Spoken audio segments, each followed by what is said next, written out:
नमस्कार आप सभी को।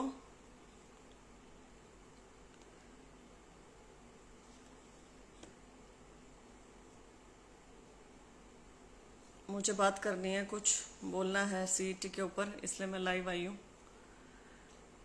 बहुत कोशिश कर रही थी कि ना पड़े, अवॉइड कर रही थी कि लिख के ही काम चल जाए, लेकिन बोले बिना रहा नहीं जाएगा। तो आप लोग जुड़ जाइए, फिर बात करते हैं।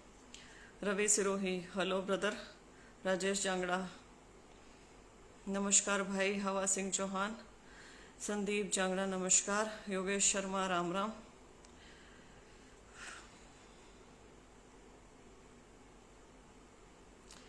आदिल रायपुरी, मैम मैंने एक्सपीरियंस के मार्क्स क्लेम किए थे जो मुझे नहीं मिले, अब मैं क्या करूं?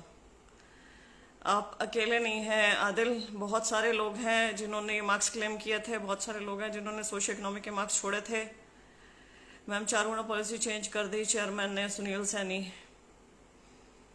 अरुण रावत, नमस्कार। विक्रम मेहरा, हेलो। अजय यादव, एग्ज़ाम होने दो, मैंने मना किया एग्ज़ाम करने से। मुझे एक तो ना ये एक मानसिक बौद्धिक तौर पर दुर्बल लोगों की नहीं समझ में आती है कि एग्ज़ाम होने दो। एज इफ आई एम, मैं एग्ज़ाम नहीं होने दे रही हूँ। अगर मेरे अंदर इतनी पावर होती ना तो जितने 47.5 से ऊपर बच्चे थे सबके सब एग्ज़ाम में बैठे होते, सबके सब। जितने भी क्वालिफाई कर चुके थे ना सीईटी, सारे के सारे बैठ रहे होते। तो ये बेवकूफ़ाना चीज़ें तो मत लिखा करो मेरे इसके ऊपर।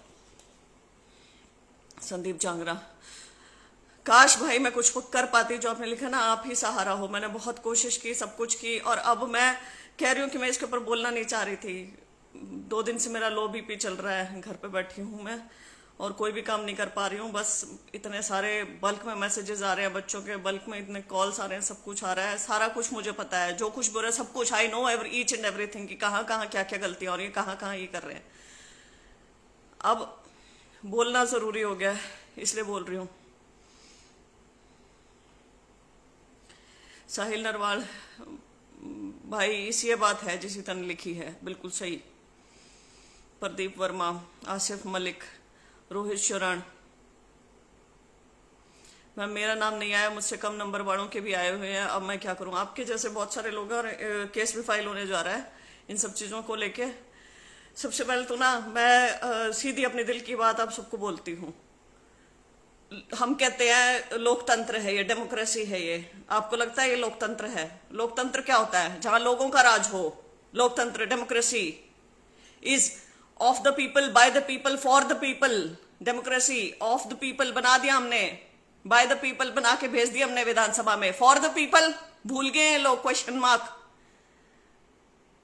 सीईटी की पॉलिसी लेके आए, सारे के सारे एग्जाम रद्द कर दिए। केनाल पटवारी, ग्राम सचिव, इतने सारे दुनिया भर के पेपर थे, सारे के सारे रद्द करके उनके पैसे भी खा गए। उसके बाद वो सीईटी इंट्रोड्यूस कर दिया। जब वो 4 गुना की पॉलिसी दी, इन्होंने करी, इतने धक्के खाए इतने सारे नेताओं के पास, मुख्यमंत्री, उप मुख्यमंत्री, हर जगह ज्ञापन पहुंचाया, हर जगह पहुंचे हैं आंदोलन प्रदर्शन करने के बाद। फिर केस फाइल किया, इनकी पॉलिसी के अगेंस्ट रहे, शुरू से अगेंस्ट रहे। मैं ये कहानी क्यों सुनाना चाह रही हूं? ताकि इस कहानी के माध्यम से सरकार तक भी पहुंचे कि क्या क्या किया है बच्चों ने। पहुंचे हैं आप तक, कहा है कि आप गलत कर रहे हो, कि हरियाणा बेरोजगारी में नंबर 1 पे चल रहा है, ऐसी पॉलिसी मत डालो। केस भी फाइल कर दिया, लेकिन इन्होंने पूरी मजबूती के साथ वो केस लड़ा, बच्चों को हराया। और उसमें भी कोर्ट ने ये कहा, जो इनके प्रवक्ता आके बोलते हैं ना, जो जिनके साथ मेरी बहस भी होती है ऑनलाइन, वो आके क्या बोलते हैं कि कोर्ट ने मना कर दिया। अरे कोर्ट ने मना नहीं किया, कोर्ट ने सीधा सीधा ये कहा कि पॉलिसी मैटर है, सरकार इसमें अपने हिसाब से काम करे। लेकिन सरकार ने क्या किया? धोखा दिया बच्चों को। 4 गुना वाली पॉलिसी पे अड़े रहे, जनसंवाद कार्यक्रम से लेके कोर्ट तक उसी पॉलिसी पे रहे। जनसंवाद कार्यक्रम में भी बच्चों को, इनके हर एक कार्यक्रम में पहुंचे मुख्यमंत्री साहब के, हर एक कार्यक्रम में उनके सामने खड़े होकर बोला सीईटी। जैसे ही सीईटी नाम आता था ना, पहली बात तो पंडाल में ही नहीं घुसने देते थे। पंडाल में घुस जाए तो माइक नहीं मिलता था, माइक मिल जाए तो सीईटी बोलते ही आगे तो मुख्यमंत्री साहब बोलने नहीं देते थे, खुद ही स्टार्ट हो जाते थे, कुछ भी बोलते थे। शुरू के 4 गुना में से ही बनते हैं, ये बनते हैं, फलाना ढिमका, इतना सब कुछ इन्होंने बोला। अब रिवाइज रिजल्ट इनसे कोर्ट में जाके लिया, रिवाइज की इनसे कोर्ट में जाके ली, रिवाइज रिजल्ट इनसे कोर्ट में जाके लिया। खाए कि खाक पारदर्शिता है तुम्हारी, खाक ईमानदारी है तुम्हारी, क्या ईमानदार हो तुम? कुछ नहीं हो, तुम केवल बातें बातें करने के हो और कुछ भी नहीं हो। और इनएफिशिएंट तुम्हारी ऑर्गेनाइजेशन है धर के, HSSC एक्सपर्ट बॉडी कहते हो इसे, एक्सपर्ट है ये। कट ऑफ सोशल मीडिया पे जारी करते हैं ये लोग, इधर उधर जारी कर करके ये चेक करते हैं कि सोशल मीडिया का कैसा रिस्पॉन्स रहेगा।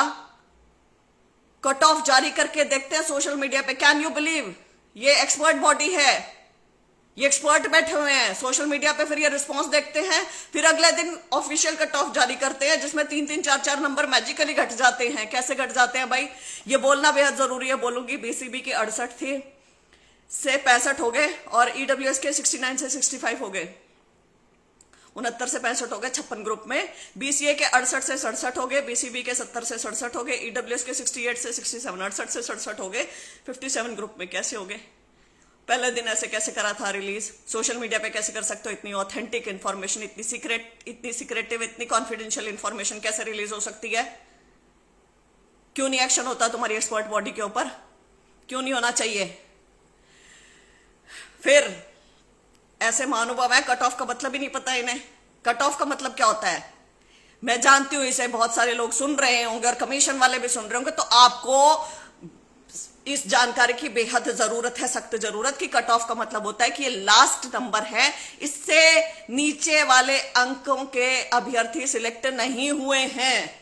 कट ऑफ का अर्थ ये होता है। लेकिन बच्चे आपकी लिस्ट ढूंढ ढूंढ के निकाल रहे हैं कि इसका भी हो रखा है, इसका भी हो रखा है, इसका भी हो रखा है। कम अंक वाले आपने सिलेक्ट कर रखे हैं और कम अंकों वालों को फिर बोल रहे स्पेशलाइज कैटेगरी है।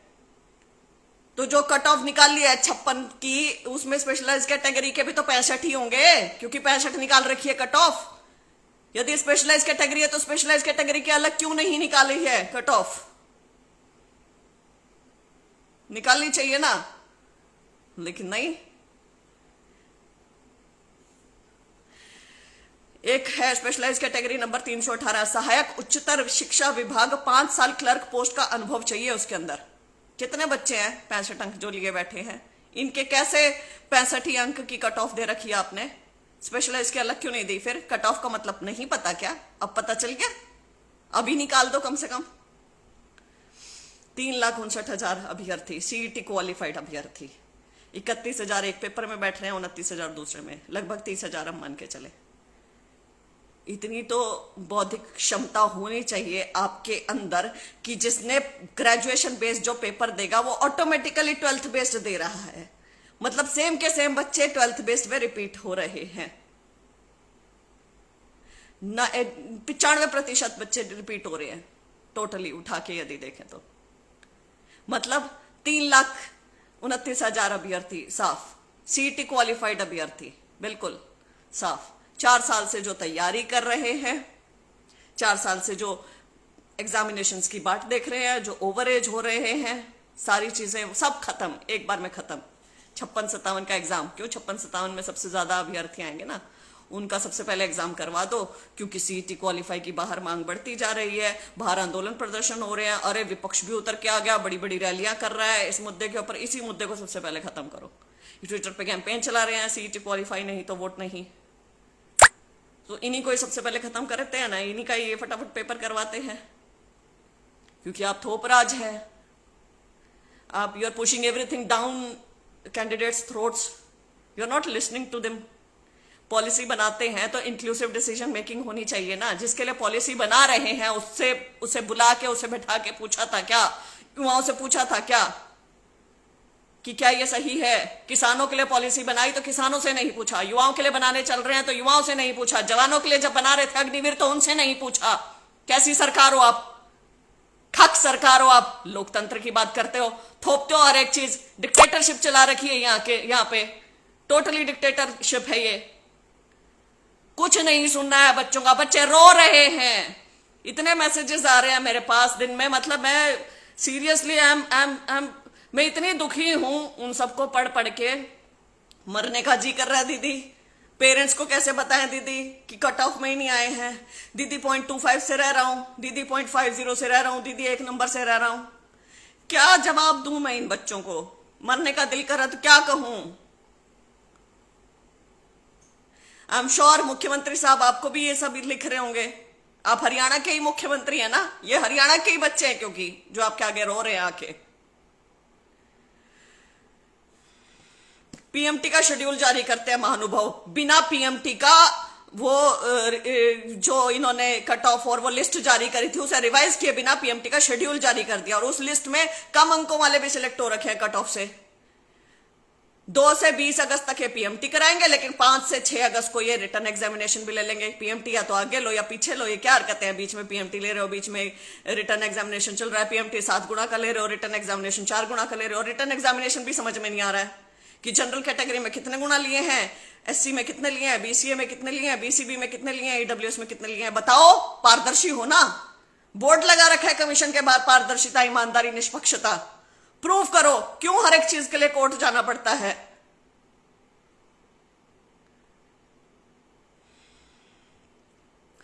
रिवाइज रिजल्ट रिलीज कर दिया है, ठीक है। उसमें दोबारा वही फेक सोशियो इकोनॉमिक अंकों की दिक्कत है, उसमें दोबारा वही एक्स सर्विसमैन को 5 अंक दिए हुए हैं, उसमें दोबारा ये सारी एक्सपीरियंस के मार्क्स नहीं दे रखे हैं।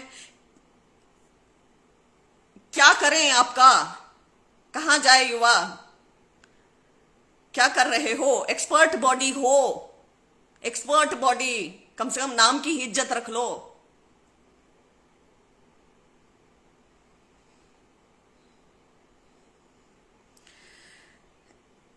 एक और बड़ा गंभीर मुद्दा, ex serviceman, disabled ex serviceman, dependent of ex serviceman, DFF, सबको एक कैटेगरी में डाल दिया। अरे अलग अलग इनकी कट ऑफ निकाल दो, अलग अलग इनको दो मौका। क्यों सबको एक ही में डाल के सबकी आपस में लड़ाई करवानी है आपने? क्यों मतलब ऐसे बोन ऑफ कंटेंशन रखना चाहते हो हर एक ग्रुप के अंदर? ऐसे ही आपने पर्सन्स विद डिसेबिलिटीज किया है, दिव्यांगजनों के साथ किया है। दिव्यांगजनों को सबको एक ही कट ऑफ निकाल दी है महानुभावों ने। अरे हियरिंग डिसेबल्ड की अलग निकलेगी, विजुअल की अलग निकलेगी, ऑर्थो की अलग निकलेगी। कहां कहां किस किस चीज के लिए आपकी इनएफिशिएंसी के लिए लड़े ये जाकर? हर चीज के लिए बेरोजगार युवा कोर्ट में जाके खड़े हों क्या? मतलब आपको आनंद आ रहा है इनकी बेबसी देखकर? आनंद ले रहे हो आप कि बेरोजगार कहीं से तो पैसे लेके आएंगे कोर्ट जाने के लिए, चलो लगने दो इनके पैसे। आनंद ही ले रहे हो, क्योंकि जिस हिसाब से आप काम कर रहे हो उस हिसाब से तो यही लग रहा है कि आप सिर्फ और सिर्फ मजे ले रहे हो बच्चों के। ये 5 और 6 अगस्त को ये फटाफट एग्जामिनेशन लेने का क्यों आया आपका? क्योंकि 19 और 20 को इतना बड़ा आंदोलन हो गया था, सीटी क्वालिफाई चल रहा था, हर जगह चल रहा था, क्योंकि विपक्ष भी भारी संख्या में उतर के आ गया था, क्योंकि सरकार की किरकिरी हो रही थी, राइट? मंशा क्या है आपकी? युवाओं को रोजगार देना? नहीं है। यदि मंशा युवाओं को रोजगार देने की होती तो पिछले 4 साल युवाओं को रोजगार मिल रहा होता लगातार। मंशा है आपकी कि जो 2019 में आपने ग्रुप डी के 18,000 लगा के एकदम वाहवाही लूट ली थी और आगे थे ना सत्ता में, वही रिपीट करने की मंशा है आपकी। आपको युवाओं की कुछ नहीं पड़ी है, आपको पड़ी है तो सिर्फ इलेक्शन कैसे जीता जाए, कि बम्पर भर्तियां इलेक्शन के पास करते हैं और वो सक्सेस रिपीट करते हैं। ये पिछले 4 साल करते रहते हैं, भर्तियां करते रहते हैं, बेरोजगार बच्चे लग जाते हैं, अपने आप ही नहीं आपकी वाह वाह करते, अपने आप ही नहीं आपको आके वोट देते। अब क्या करोगे? अब भी छांट रखे होंगे गरीब, कुछ गांव से कोई जाति, कोई गरीब। ये पीपीपी डाटा इसलिए तो इकट्ठा किया हुआ है, लगा देना।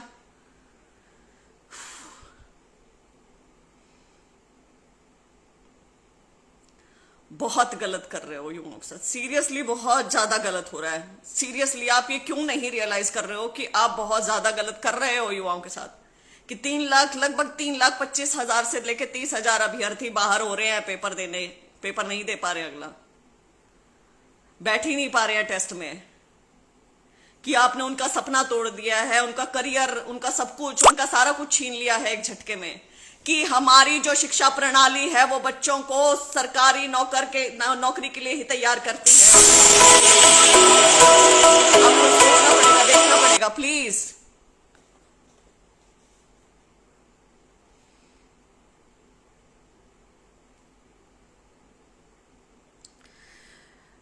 मैं नहीं जानती कि इसमें अब हम और क्या करें। लीगल रास्ता तो है ही, क्योंकि बाहर से तो ये मान नहीं रहे हैं। आप मुझे कुछ बोलना चाहते हो, मुझे कुछ कहना चाहते हो, मैं रेडी हूं। मुझे कहीं बुलाना चाहते हो, मैं उसके लिए भी रेडी हूं। मैं और क्या करूं मुझे ये बता दो। लेकिन ये सरकार ये कान खोल के सुन ले, सीधा सीधा, आप युवाओं के साथ नहीं है तो युवा आपके साथ नहीं है। आपने युवाओं की जितनी सुनवाई की है ना, युवा भी आपकी उतनी ही सुनवाई करेंगे। टिट फॉर टैट होने वाला है। आग्रह की तरह आपसे लोकतांत्रिक तरीके से आपसे लड़ाई करी है शुरुआत से, आपसे आग्रह भी किया है, आपको आपके सामने अपनी मांगे भी रखी हैं और संपूर्ण लोकतांत्रिक तरीके से रखी हैं। अच्छे तरीके से आपको कहा है कि गलत कर रहे हैं ठीक कर लीजिए, गलत कर रहे हैं इसको सही कर दीजिए, लेकिन आपने एक नहीं सुनी युवाओं की। अभी भी युवा प्रताड़ित होकर आपको लिख रहा है बार बार। संपूर्ण रूप से आप बर्बादी की कगार पे चले हुए हैं। हमारा हरियाणा बेरोजगारी में नंबर 1 पे चल रहा है। आप इस चीज को ना ठीक कर सकते थे, आपको बस ये मानना पड़ता कोर्ट में कि हम बेरोजगार हैं, नंबर 1 पे हैं। आप यदि कोर्ट में जाके कहते ना कि हरियाणा बेरोजगारी में नंबर 1 पे चल रहा है और इसलिए हम इसे क्वालिफाई करना चाहते हैं, तो कोर्ट इसमें इंटरफेयर नहीं करती। कोर्ट कहती ओके। लेकिन क्योंकि आपकी ईगो बहुत बड़ी है और कोर्ट में आपको एक्सेप्ट करना पड़ता कि हरियाणा में बेरोजगारी है, इसीलिए आपने ये नहीं किया।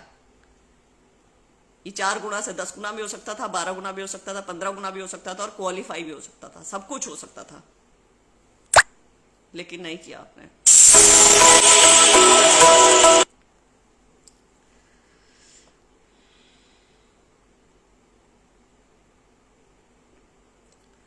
एक भाई ठीक लिख रहे हैं यहाँ पे, गोविंद धाना, हरियाणा में रोजगार देना तो दूर, रोजगार पाने के अवसर छीने जा रहे हैं। सच बात है, लगाने तो उतने ही थे, 32,000 ही तो युवा लगाने थे। आपको मौका दे देते सबको बैठने का, कम से कम जितनी तैयारी की है, ये इतने 4 साल बैठ के